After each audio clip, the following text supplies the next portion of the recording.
चुनाव आयोग आपको 36 तोपों की सलामी।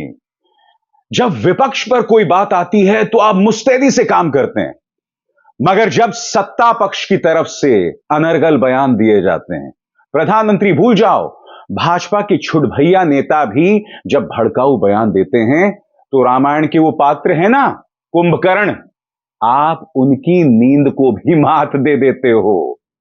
खबर क्या, मैं आपको बताता हूं दोस्तों।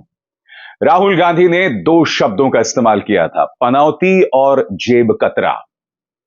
पनौती प्रधानमंत्री नरेंद्र मोदी के लिए और जेब कतरा प्रधानमंत्री और अडानी के लिए। हालांकि जो जेब कतरा शब्द का उन्होंने इस्तेमाल किया था वो इस्तेमाल सांकेतिक था। मैं चाहूंगा आप एक बार फिर राहुल गांधी के उन बयानों को सुनो।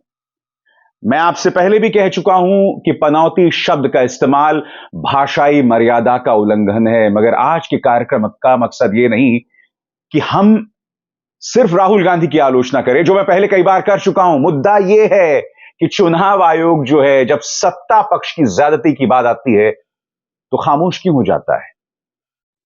चुनाव आयोग प्रधानमंत्री के उस खतरनाक बयान पर पूरी तरह से खामोश क्यों है जिसमें प्रधानमंत्री ने वोट के बटन को हिंसा से जोड़ दिया था? याद है कि नहीं आपको? प्रधानमंत्री ने कहा था कि बटन दबाइए, ऐसा बटन दबाइए कमल का कि कांग्रेस को फांसी मिल जाए। यह बयान सांकेतिक हो सकता है मगर हिंसा को भड़काने वाला है। प्रधानमंत्री ने राहुल गांधी को मूर्खों का सरदार बोला और एक और मर्यादा उन्होंने तब उल्लंघन की जब उन्होंने राहुल गांधी के बारे में झूठा बयान भी दिया, आलू और सोने वाला। प्रधानमंत्री बार बार कर रहे हैं, लगातार कर रहे हैं। इनके नेता खुलेआम दंगा भड़काने वाले बयान दे रहे हैं, जिसका जिक्र मैं आगे जाकर करूंगा, मगर चुनाव आयोग उस पर पूरी तरह से खामोश है। यह तो ज्यादती है ना। यह देश नियम और कानून के हिसाब से चलेगा, संविधान के हिसाब से चलेगा। यही वजह है कि सुप्रीम कोर्ट चाहता था कि चुनाव आयुक्तों की नियुक्ति जो है वो पूरे स्वतंत्र तौर पर हो, मगर इस सरकार ने उसे भी पलट दिया। सबसे पहले राहुल गांधी ने वो जेब कतरे वाला बयान और पनौती वाला बयान जो दिया था, मैं चाहूंगा आप लोग एक बार फिर सुने। देखिए भाई और बहनों, जेब कतरे सबसे पहले क्या करते हैं? सबसे पहले 3 लोग आते हैं, अकेला नहीं आता। सबसे पहले क्या होता है, एक बंदा सामने आता है, आपके ध्यान को इधर उधर करता है ना, उल्टी सीधी बात बोल देगा। पीछे से एक और बंदा आता है, वो जेब काट देता है, सही।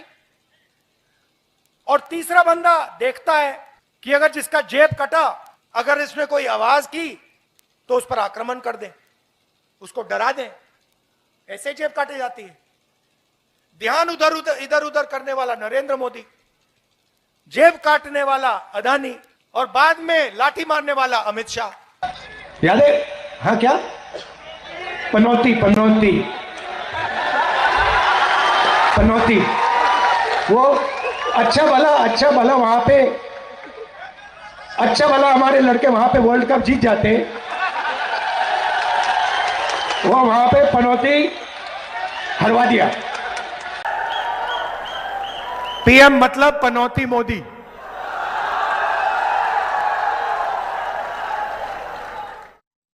तो ये वो बयान है दोस्तों जिस पर चुनाव आयोग ने राहुल गांधी को नोटिस जारी कर दिया है। याद कीजिए, इससे पहले प्रियंका गांधी वाड्रा को भी नोटिस जारी किया गया था, आम आदमी पार्टी को भी नोटिस जारी किया गया था।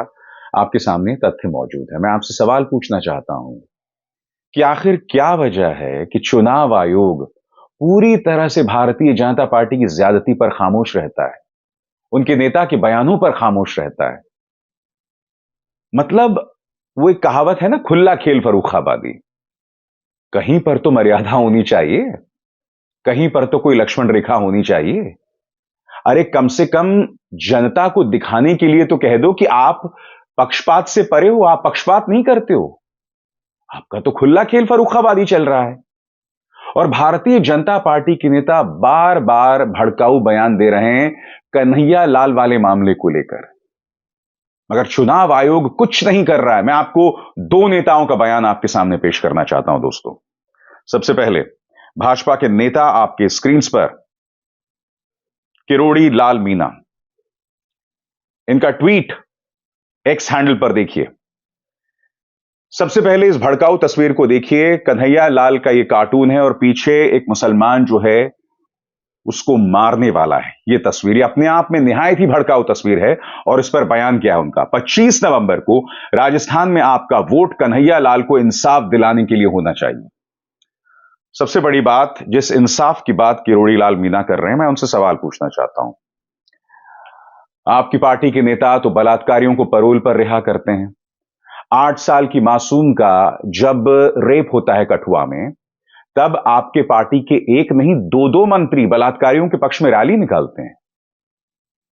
मैं आपसे समझना चाहता हूं कि कन्हैया लाल को क्या सरकार ने मुआवजा नहीं दिया? जिन 2 मुसलमान आतंकवादियों ने उसे मौत के घाट उतारा था, क्या उसके पक्ष में कांग्रेस, भूल जाइए, क्या मुसलमानों ने रैली निकाली थी? सबसे बड़ी बात, इससे पहले जितनी भी घटनाएं हुई हैं जहां किसी मुसलमान ने बलात्कार किया हो या आतंकवादी घटना को अंजाम दिया हो, क्या मुसलमानों ने उसके पक्ष में रैलियां या समर्थन जतलाया है? सीधा सवाल है ना। क्योंकि आपकी पार्टी, आपकी पॉलिटिकल पार्टी से जुड़े लोग खुलेआम बलात्कारियों के पक्ष में, हिंसा फैलाने वालों के पक्ष में रैलियां निकालते हैं, खुलेआम समर्थन देते हैं। आपके नेता हैं जयंत सिन्हा, हार्वर्ड रिटर्न्ड। जिन लोगों पर मॉब लिंचिंग यानी भीड़ के जरिए मौत के घाट उतार देने का आरोप था, उन्हें देखिए किस तरह से सम्मानित किया था। ये हार्वर्ड रिटर्न भाजपा के नेता हैं, इनकी तो डिग्री पर भी सवाल नहीं है। मैं फिर आपसे सवाल पूछना चाहता हूं, कन्हैया लाल के साथ जो हुआ उसकी आलोचना हम सब ने की थी, भर्त्सना हम सब ने की थी। अशोक गहलोत पर मैंने सवाल उठाए थे, मगर कन्हैया लाल जैसी घटना नहीं होनी चाहिए थी। मगर उसके हत्यारों के पक्ष में ना सरकार थी और कन्हैया लाल को मुआवजा भी दिया गया। तो फिर किरोड़ी लाल मीणा किस आधार पर यह भड़काऊ बयान दे रहे हैं और चुनाव आयोग इस बयान पर क्यों खामोश है? अब एक और नेता, माननीय पलटू राम, गौरव भाटिया, ईमानदारी से जो करता था सिलाई, गहलोत सरकार में हिंदू होने की सजा उसने पाई। हमारे भाई कन्हैया का सिर तन से जुदा कर दिया दरिंदों ने राजस्थान में। उसका कसूर सिर्फ इतना था कि वो हिंदू था, उसका कसूर था कि वो ईमानदारी से अपनी जीविका कमाता था, उसका कसूर था कि वो राजस्थान में रहता था जहां कांग्रेस के अशोक गहलोत के तुष्टीकरण वाली सरकार है। वोट की चोट देनी है इस तुष्टीकरण की सरकार को। सबसे शॉकिंग इस तस्वीर का इस्तेमाल आप देख सकते हैं। यहां पर कन्हैया लाल जो है उनका औजार जिससे वो अपनी रोजी रोटी कमाता था और वो खून से सना हुआ है। एक और भड़काऊ बयान।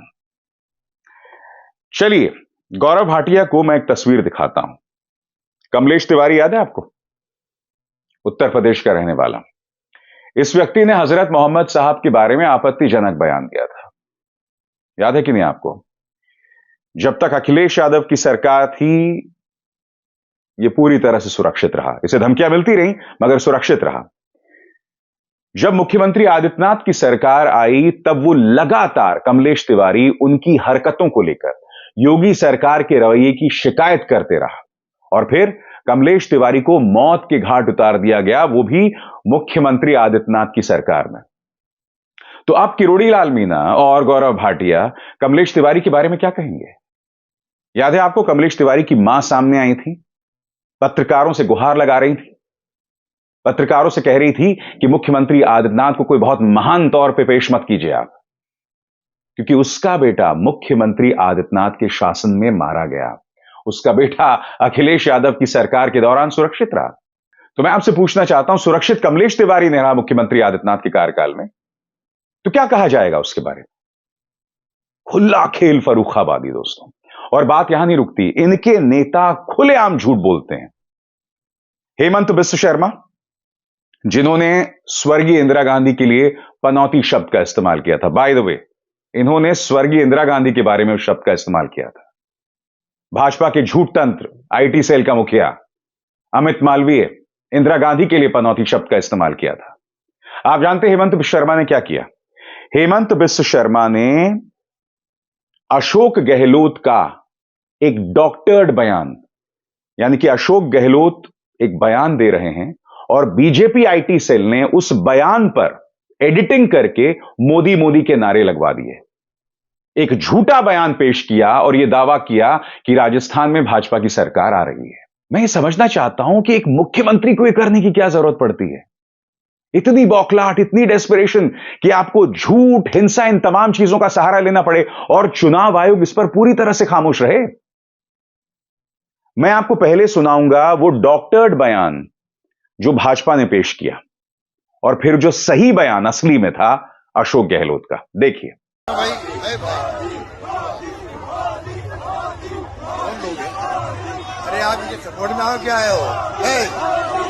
आप इनके सपोर्ट में आओ, किस प्रकार से आए हो? यही खड़गे साहब राहुल गांधी जी में कहते हैं, या तो कहो मत, कहो तो फिर लागू करो। अब 7 गारंटी दी गई आपको। अब 7 गारंटी भी शानदार गारंटी है। हमारी बहनें माताएं बैठी हुई है। प्रति परिवार की महिला मुखिया को 10,000 रुपये मिलेंगे, प्रति वर्ष 10,000 मिलेंगे।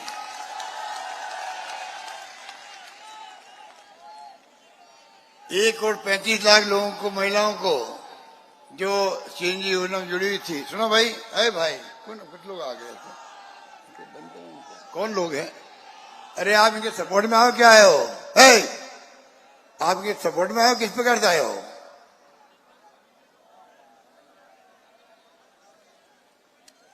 एक करोड़ 35 लाख लोगों को जिनको सीएनजी योजना जुड़े हुए हैं, उन तमाम महिलाओं को 40 लाख मोबाइल फोन हम बांट चुके हैं।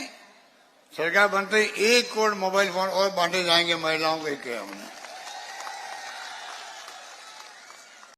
फैक्ट चेकर मोहम्मद जुबैर ने यह पड़ताल जो है अपने ट्विटर टाइमलाइन पर पेश की है, मगर इसमें कोई बहुत अजूबी, कोई महान फैक्ट चेकिंग की जरूरत नहीं थी। हम सब ये भाषण सुन चुके हैं। हम सब जानते हैं कि अशोक गहलोत ने जब कहा था तो मोदी मोदी के नारे नहीं लगाए गए थे। बीजेपी आईटी सेल ने उसके पीछे मोदी मोदी के नारे लगा दिए।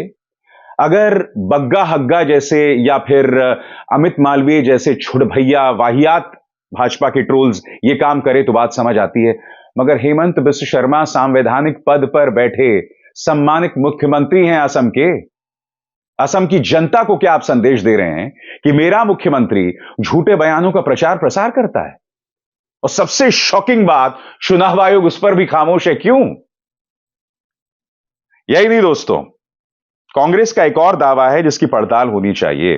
कांग्रेस का एक और दावा है कि अगर यह वर्ल्ड कप इंडिया जीत जाता तो उस जीत का पूरा इस्तेमाल भाजपा करने वाली थी।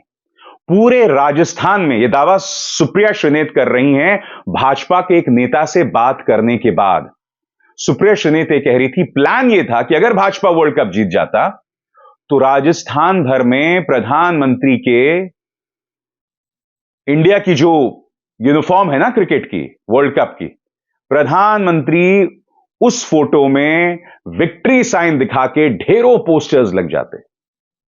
यानी कि क्रिकेट वर्ल्ड कप की जीत का इस्तेमाल भाजपा करना चाहती थी। मगर ये कोई नई बात नहीं है।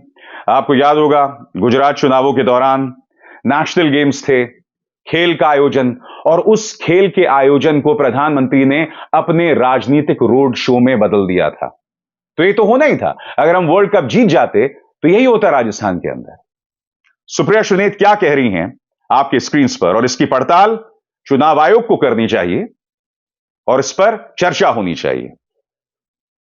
ध्यान से सुनिए क्या कह रही हैं। आज जयपुर एयरपोर्ट पर भाजपा के एक बड़े नेता टकरा गए थे। सामान्य शिष्टाचार के बाद जो उन्होंने बताया वो सुनकर अब तक हैरान हूं। पूरे राजस्थान में प्रधानमंत्री मोदी के वर्ल्ड कप के साथ पोस्टर और होर्डिंग बने तैयार रखे थे। अगर टीम जीत जाती तो अभी लगी हुई सारी होर्डिंग्स रिप्लेस करके वर्ल्ड कप की लगाई जाती। एक पोस्टर की तस्वीर उन्होंने फोन पर दिखाई थी। हाथ में ट्रॉफी लिए, इंडिया जर्सी पहने हुए प्रधानमंत्री मोदी विक्ट्री मतलब जीत का वी दिखाते हुए जोर से मुस्कुरा रहे थे।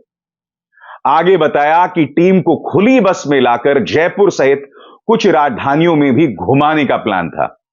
मेरे पिक्चर शेयर करने के आग्रह पर बोले कि कम लोगों के पास यह पिक्चर है, फंस जाऊंगा, नहीं तो जरूर दे देता। सोचिए, यह प्लानिंग थी। गजब श्रेय जीवी हैं श्रीमान मोदी। और मैं एक दावे के साथ कह सकता हूं अगर इंडिया वर्ल्ड कप जीत जाता, और भैया काश जीत जाता, अगर इंडिया वर्ल्ड कप जीत जाता ना, ये तमाम चीजें होती दोस्तों। राजस्थान में जो दावा किया जा रहा है, मुझे इस दावे की जरूरत नहीं है इसकी पुष्टि के लिए, मैं जानता हूं ऐसा होता, और आप सब जानते हैं ऐसा होता, और आप सब जानते हैं कि चुनाव आयोग उस पर खामोश रहता। वाकई शर्म की बात है दोस्तों, चुनाव आयोग ने तमाम हदों को पार कर दिया। इसलिए सुप्रीम कोर्ट ने वो आदेश जारी किया था कि चुनाव आयुक्तों की नियुक्ति में, उनके चुनाव में 3 लोग होंगे, जिसमें एक प्रधानमंत्री, एक नेता विपक्ष और एक चीफ जस्टिस ऑफ इंडिया। मगर याद कीजिए, सरकार ने उसे पलट दिया, और अब उस समिति में प्रधानमंत्री होंगे, नेता विपक्ष होंगे और केंद्रीय मंत्रिमंडल का एक सदस्य। बहुत बड़ा दुर्भाग्य है दोस्तों। खुला खेल फर्रुखाबादी, खुला पक्षपात चल रहा है। ऐसे में आपसे मैं सवाल पूछना चाहता हूं कि चुनावों को हम निष्पक्ष कह सकते हैं? अरे इन्हें ईवीएम्स की हैक करने की जरूरत नहीं है, इन्होंने लोकतंत्र को हैक कर दिया है, इन्होंने चुनावों को हैक कर दिया है। यह हकीकत है इस देश की। शेमफुल। अभिसार शर्मा को दीजिए इजाजत। नमस्कार। स्वतंत्र और आजाद पत्रकारिता का समर्थन कीजिए, सच में मेरा साथी बनिए। बहुत आसान है दोस्तों, इस ज्वाइन बटन को दबाइए और आपके सामने आएंगे ये 3 विकल्प, इनमें से एक चुनिए और सच के इस सफर में मेरा साथी बनिए।